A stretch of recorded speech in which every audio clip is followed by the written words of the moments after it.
nga, aalamin natin kung ano nga ba tong babalik tanawin natin dito yan sa Core Memory.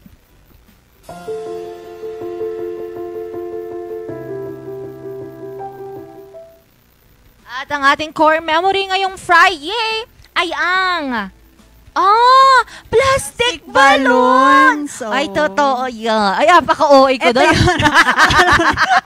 alam niyo po ko kasi doon. si Miss Angel, mga ka-MB, no? Mahilig siyang mag-heal ng kanyang inner child. Oo, sorry guys kasi ang dami kong mga noon na hindi ko na i-experience ngayon. Syempre matanda na tayo, dito na tayo sa adulthood. Pero ang saya nung balikan natin yung mga ganitong alaala kung saan eto nga yung pag meron tayong laruan na plastic balloon. Ikaw, Miss Vanessa, ano yung pinaka-memorable experience mo sa plastic balloon? Wala, hindi kami naglalaro ng ganyan.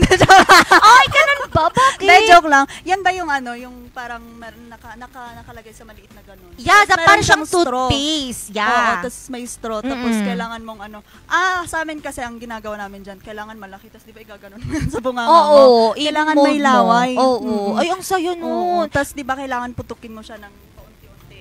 Oo. Ang ginawa namin buo. Buo.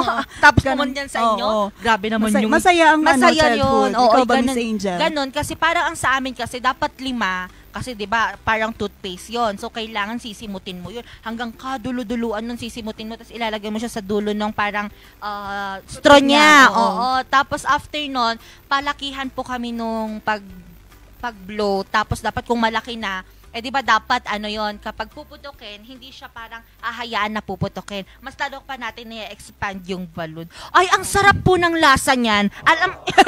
Hindi, lasang chemical, pero iba yung iba Pero talaga nakakatuwa. yung, nakakatuwa. Iba yung happiness. Oo. Kumbaga, ito yung parang every after school, no? Na kapag okay lang na maglakad pa uwi as long as may laruan ka. Totoo. Mayroon pa bang nagbibinta ng ganyan? Wala nang nagbibinta ng Wala nang nagbibinta man ng ganito, pero sana may magbinta pa kasi wala na akong nakikitang ganito talaga. Ang mga nakikita ko na ngayon, yung mga mas delikado pang mga laruan, kagaya ng mga, ang tawag dito, mga peking baril, kung ano-ano ang peke dyan na pwedeng makasakit sa ano. Ito naman, well, hindi naman siya typically na makakain natin, but rather, i-mold lang naman natin siya. Well, siguro may bad parts, effect, oo, pero hindi na siguro nasa atin lang din naman 'yan, and I feel like dapat yung mga bata ngayon i-try din yung mga laruan natin before.